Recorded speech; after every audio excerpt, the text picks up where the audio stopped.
Pani picture notendera pasocial media aiwa tiona mutungamiri wenyika yeZambia vaya akaenda ichilema nemutungamiri wenyika yeZimbabwe aiwa tichiona vakagara mumwe ari kumaberi kwemumwe vatinyaso kuona kuti aiwa this situation is very tense. Panapa toona kuti aiwa vanhu vanouya vachikomenda this situation iri very tragic vachinyasoratidza kuti aiwa people are seeing kuti these guys aiwa vakomana ava kuzosangana kwavo kunonetsa. Sandapinda mashuka anobuda nyongo pana kuti bo subscribe or like or turn on the bell icon. Toona pane this guy achikomenda the commentator nyera achiti my point is that light and dark cannot mix. The light should dispel the darkness. Zimbabwe should have learned a very serious lesson from the 2009 GNU.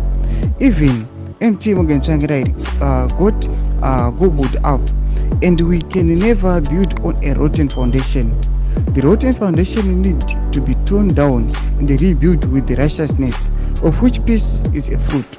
I've agonized over the issue of whether ZANU-PF, the problem, could become part of the solution for years, because the whole system is rotten.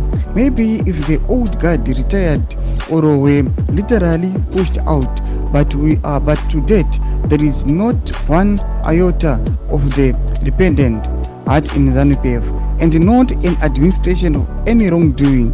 They are completely deluded at any wrongdoing. Ndo mashoko anoyabuditswa panapa zvinzi aiwa these guys aiwa vemuZANU-PF aiwa ndo vanhu vari wrong, vachiti aiwa these are the dark ones, ndo vanhu vari murima. Panapa anoyataura achipa kuti aiwa hakaenda ichilema is the one aiwa and light, achiti aiwa ane light anofanira kutovheneka pane rima kuti aiwa rima rese ribve. Vakomana veZANU-PF vachiti aiwa these guys vaifanira kunge vakaona aiwa paGNU yemuna 2009 vaifanira kudzidza, vaifanira kuona kuti aiwa vari kukanganisa papi voita kuti nyika imuvhe iende mberi. But ari kunozoyataura mberi achiti aiwa these guys nyange tikada kuti timove on, but these guys this is a rotten foundation. The best way kuti tivakunde nenyaya kuti vese ngavachingobva zvavo vasuduruke vaende tiwane zvinyuwani. Ndo masvika anobuditsa nyongo panapa chibuditsa mafungiro enyu muri kudemba musoro wechitiko ichi.